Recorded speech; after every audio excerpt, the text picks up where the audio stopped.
Ya, 100,6 Heartland FM, Your Family Station. Terima kasih Heartlander. Saat ini Anda masih mendengarkan program Parenting with Heart. Dan kita kali ini masih membahas tentang tema kita. Bagaimana orang tua dapat menolong anak dewasanya menuju pernikahan yang bahagia. Dan masih bersama Bung Denny Surya Saputra yang saat ini sudah terhubung nih Heartlander melalui online ya. Jadi selain sekarang kita bisa didengarkan di radio, Anda juga bisa melihatnya langsung melalui live streaming. Ya, Bung Denny. Kalau tadi kita sudah membahas tentang bagaimana nih orang tua harus mempersiapkan ya, bukan hanya mempersiapkan masalah teknis tapi juga mempersiapkan mentalnya.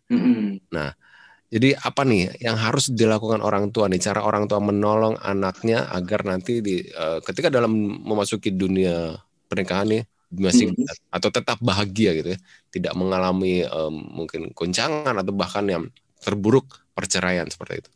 Oke, Ibaratnya ini melakukan pencegahan itu ya. Iya, betul sekali. Saya percaya semua kita keluarga, semua orang tua pasti ingin anak-anaknya menikah dengan kebahagiaan gitu ya, membawa mereka kepada kebahagiaan dan orang tua biasanya tenang gitu ya. Tapi kadang-kadang pernikahan-pernikahan yang tidak bahagia ditutup dengan rapi sekali dengan pasangan-pasangan muda sehingga dengan tujuan apa mereka? Kami nggak mau menyusahkan orang tua kami. Kami tahu kami ada kegagalan dalam memilih, ada masalah-masalah dalam pernikahan kami gitu ya. Nah kadang-kadang orang tua juga nggak tahu gitu kan. Biasanya kalau misalkan dari Bung Denny sendiri yang selama ini membuka konseling, masalah-masalah apa saja sih yang terjadi di dalam pernikahan khususnya untuk pasangan muda seperti itu? Nah itu yang akan saya bahas berdasarkan pengalaman saya di praktik di lapangan gitu ya. Nah, apa saja masalah-masalah itu dan itu terkait dengan bagaimana cara kita sebagai orang tua untuk menolong anak dewasa kita menuju pernikahan yang bahagia gitu ya Bung Timo ya. Nah, yang pertama masalah-masalahnya yang muncul, tapi sebelum tahu masalahnya itu, yang pasti ketika orang tua sedang menolong anak menuju pernikahan yang bahagia, ya orang tua sebenarnya mengawalinya dengan kesadaran, aku mau menolong anakku, aku mau mempersiapkan anakku untuk menuju pernikahan yang bahagia ya, seperti itu ya. Nah, jadi bukan untuk memarah-marahi atau bukan untuk melakukan hal-hal yang menginginkan anak kita seperti apa yang kita lakukan, nggak gitu juga gitu ya. Tapi tetap memperlakukan anak kita sebagaimana kepribadiannya dia, seperti itu. Nah, bagaimana caranya supaya kita bisa menolong anak dewasa kita menuju pernikahan yang bahagia? Nah, saya akan membahas pertama mulai dari masalah yang muncul nih ya dalam pernikahan. Nah, yang pertama adalah mengenai perjodohan nih. Ini banyak kasus ini. Sangat banyak kasus. Karena orang tua kan berpikir, wah ini ketika menjodohkan anaknya, wah udah jangan khawatir, ini pilihanku pasti tepat nih untuk masa depan anakku gitu. Tapi ternyata di dalam prakteknya tidak seperti itu. Bagaimana? Betul sekali. Nah, memang sih di setiap kebudayaan memang ada hal-hal di mana yang kita nggak bisa pungkiri bahwa mungkin akan terjadi tentang perjodohan. Dan kita juga nggak memungkiri bahwa memang ada yang dijodohkan tapi berbahagia, ya kan ya. Nah, tapi dalam beberapa kasus yang cukup rumit, yang sangat-sangat signifikan mempengaruhi pernikahan adalah memang pernikahan yang dijodohkan itu adalah tidak sesuai dengan apa yang diinginkan oleh pasangan. Gitu ya. Ketika kedua belah pihak memang sama-sama saling tidak mencintai. Tapi bukan berarti menikah hanya butuh cinta, nggak gitu juga gitu ya. Nah, dalam hal ini dalam beberapa kasus memang ada anak-anak dewasa di mana dia harus kehilangan pasangan yang dia harapkan gitu ya. Karena orang tua nggak setuju. Tapi bukan harus memiliki kan ya. Nah, tapi karena budaya juga ada beberapa budaya dan akhirnya oke, saya nurut dengan orang tua gitu kan. Dan orang tua bilang bahwa ini pilihan terbaik aku untuk kamu loh nak gitu. Nah, memang ada kasus-kasus di mana nggak mau dijodohkan dan pada akhirnya anak terpaksa dan orang tua tidak mengerti dalam arti karena anak menyembunyikan dan pada suatu suatu ketika setelah lama lebih dari 10 tahun pernikahan, ada bom waktu yang muncul bahwa aku sebagai pasangan, aku telah salah melakukan, aku telah gagal mengambil keputusan untuk menikah dengan orang yang aku nggak suka gitu ya. Nah, ada kasus yang seperti itu gitu sampai pada akhirnya orang tuanya sendiri yang menjodohkan, yang melihat dengan mata kepalanya sendiri bahwa anakku benar-benar hancur, anakku benar-benar depresi, anakku karena pernikahan yang dijodohkan berusaha untuk bunuh diri gitu ya, dan untungnya nggak jadi gitu ya. Nggak jadi dalam arti sudah mencoba bunuh diri tapi tetap masih hidup, dan itu artinya Tuhan masih memberi kesempatan untuk dia tetap hidup gitu ya, karena belum selesai dengan kehidupannya. Nah, maka dari itu tips yang pertama gitu ya, sebisa mungkin yuk ayah bunda berpikir ulang yuk kita ketika kita berusaha untuk menjodohkan seperti yang kita inginkan. Kalaupun memang itu pilihan yang baik, coba yuk diskusikan baik-baik gitu ya. Apakah mungkin mereka melakukan pendekatan lebih dulu, perkenalan lebih dulu, sehingga mereka masing-masing sama-sama mengenal nih. Yes, kalau mereka itu adalah jodoh, itu sangat-sangat amazing gitu ya, sangat-sangat menakjubkan untuk, oh iya ya, ternyata jodoh dari orang tua saya, kami dijodohkan adalah itu pilihan yang tepat. Oke, ada cara-cara yang mungkin boleh lebih wajar lagi gitu. Ya, jadi memang kita harus menyesuaikan seperti itu.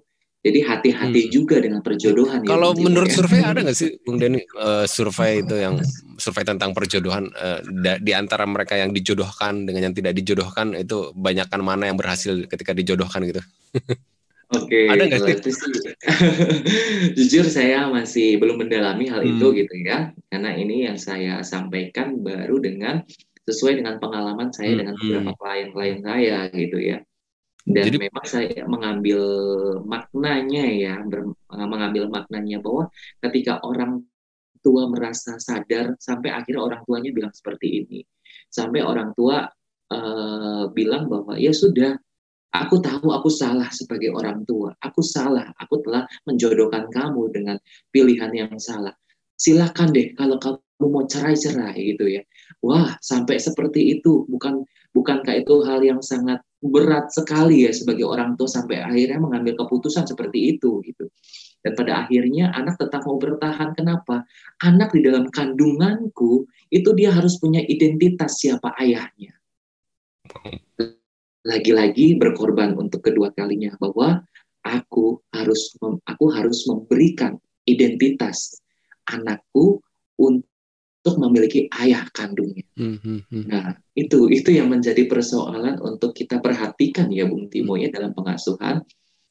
Nah, yang tadi saya bilang, yuk kita berpikir ulang baik-baiklah gitu ya. Apakah menjodohkan itu sudah cukup baik atau belum gitu. Harus dibicarakan mungkin ya, berarti. Iya, dikomunikasikan. Barangkali kalau memang itu jodoh yang baik buat anak kita, ya nggak masalah gitu ya. Itu sangat jauh lebih baik gitu kan. Tapi jangan dipaksakan. Yes. Karena bukan zamannya Siti Nurbaya lagi ya. Nah, itu kasus contoh pertama yang sering terjadi dalam pernikahan. Itu yang pertama adalah tentang perjodohan atau dijodohkan. Kemudian yang ada yang berikutnya lagi, Bung Den? Ada banyak banget lah ya Bung Timo ya. Ya semoga bisa saya sampaikan ya gitu ya. Ini pengalaman praktik-praktik di lapangan gitu ya. Yang kedua adalah bagaimana supaya kita bisa menolong anak dewasa kita untuk bisa berbahagia dengan pernikahannya. Kita mungkin sebagai orang tua perlu berdamai ya gitu. Tapi nggak semua orang tua pasti ngerti nih kasus yang kedua nih gitu ya. Apa nih? Belajar menerima realita yang tidak diharapkan. Contoh, anak kita, mohon maaf nih ya gitu ya, mengalami gangguan jiwa. Yang mungkin belum tentu semua orang itu yang mau terima anak kita gitu. Sampai kadang-kadang ada beberapa kasus diselundupkan informasi itu sampai kepada akhirnya ya sudah menikah saja.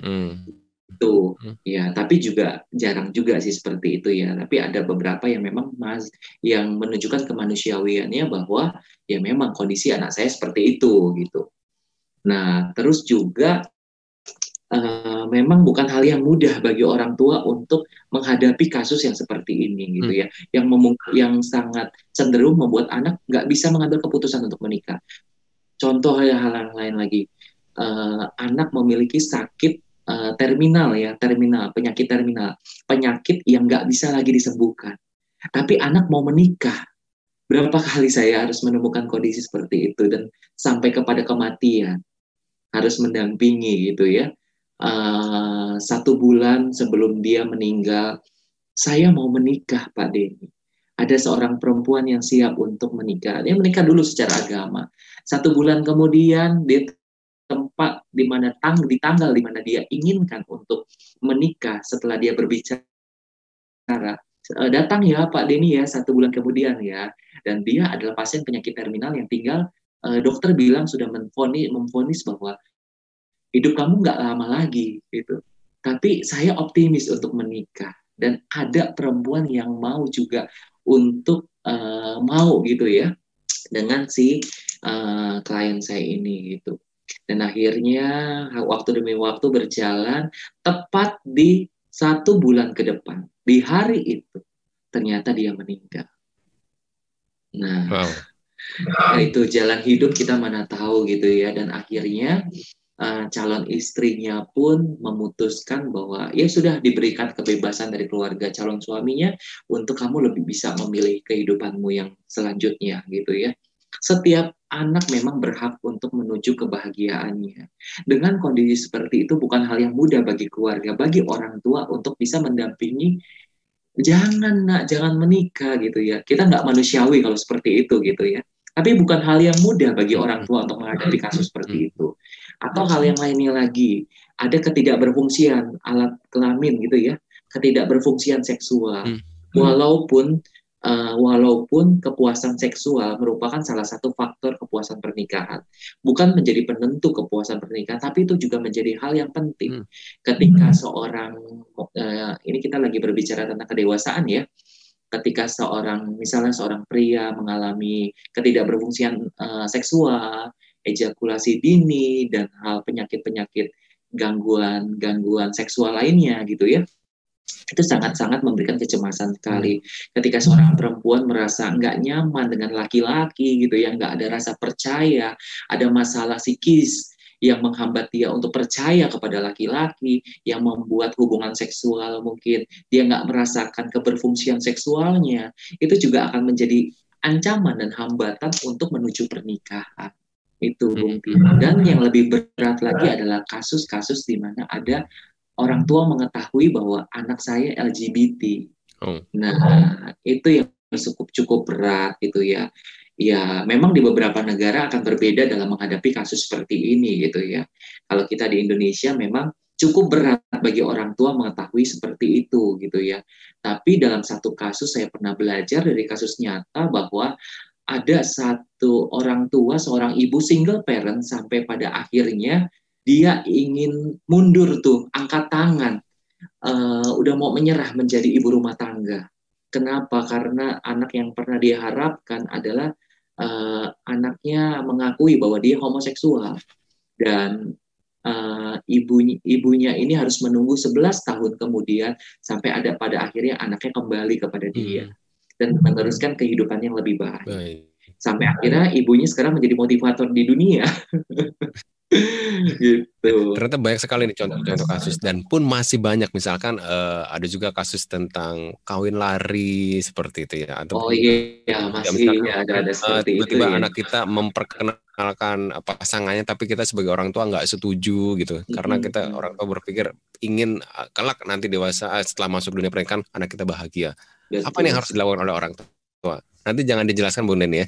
Setelah yang berikut ini kita akan jelaskan.